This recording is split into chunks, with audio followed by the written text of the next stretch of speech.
या कांग्रेस हो या बीजेपी हो या जेडीएस हो या जेडीयू हो, इन्होंने सब मिलके उस वक्त के रिजर्वेशन को एक्सेप्ट किया जो मोदी जी ने अपने स्टेट में मुसलमानों को ओबीसी में डाला था। खुद अटल बिहारी जी वाजपेयी के वक्त रेकमेंड किया कि ये स्टेट लिस्ट जो हमने लागू किया इसको आप सेंट्रल लिस्ट में भी डालकर लागू करो। किया हुआ 30 साल का कानून अब चैलेंज कर रहे हैं।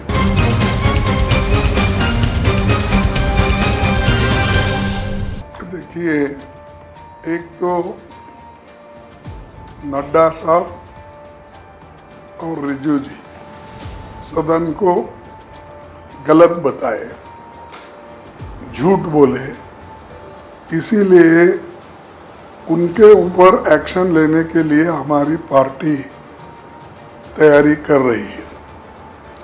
दूसरी बात, उन्होंने ये कहा कि कांग्रेस पार्टी धर्म के आधार पर ये रिजर्वेशन दे रही है। ये सरासर झूठ है। धर्म के आधार पर तो बीजेपी कानून बना रही है। हम कभी धर्म के आधार पर कोई रिजर्वेशन कॉन्स्टिट्यूंट असेंबली के मेंबर भी नहीं दिए, और जो ड्राफ्टिंग कमेटी के चेयरमैन और बाबा साहब अम्बेडकर ने भी ये कहाँ भी नहीं कहा। और दूसरे जितने भी हमारे नेता थे, वल्लभ भाई पटेल या अपने पंडित जवाहरलाल नेहरू जी, बहुत से नेता जो बहस किए कॉन्स्टिट्यूंट असेंबली में, ये मुद्दा कभी उन्होंने छेड़ा नहीं और इसके बारे में वो बात हुई नहीं। लेकिन ये खामोखा इन्होंने आज ये मुद्दा उठाकर अपने करप्शन केसेस को ये गवर्नमेंट छुपाना चाहती है।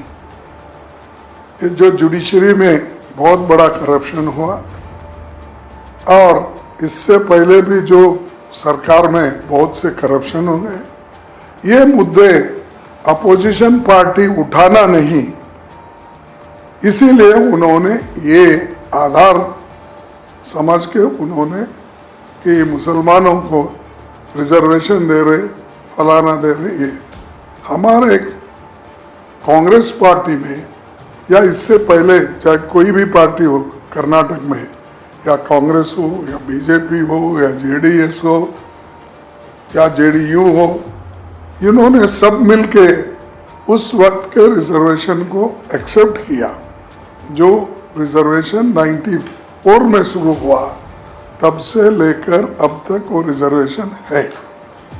और उसके लिए ये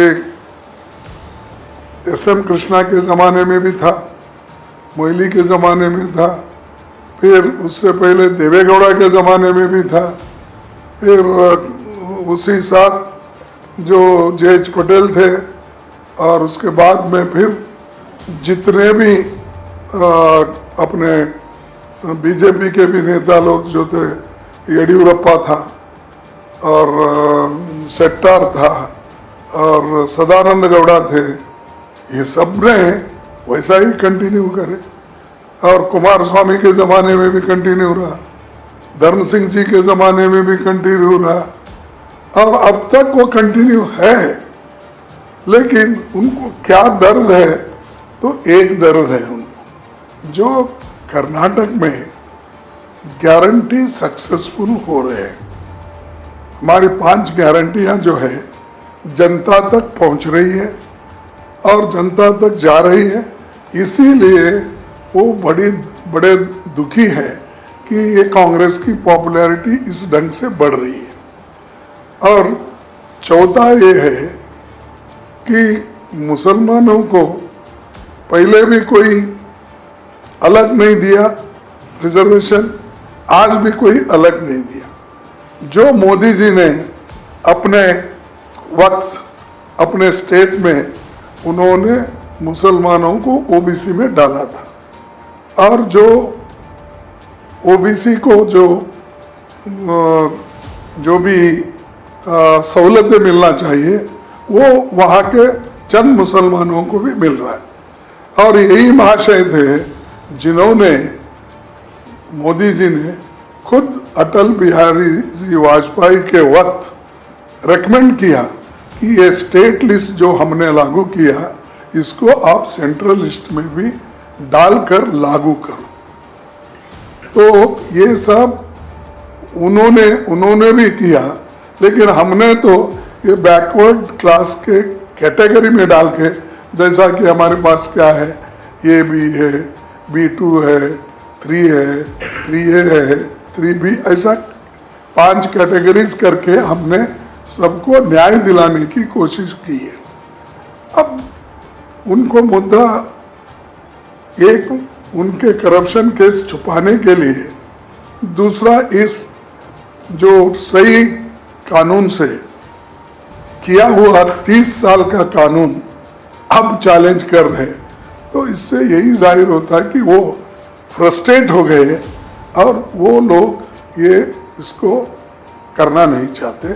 इसलिए हमारे लोग पूरे डट कर इसका मुकाबला करेंगे।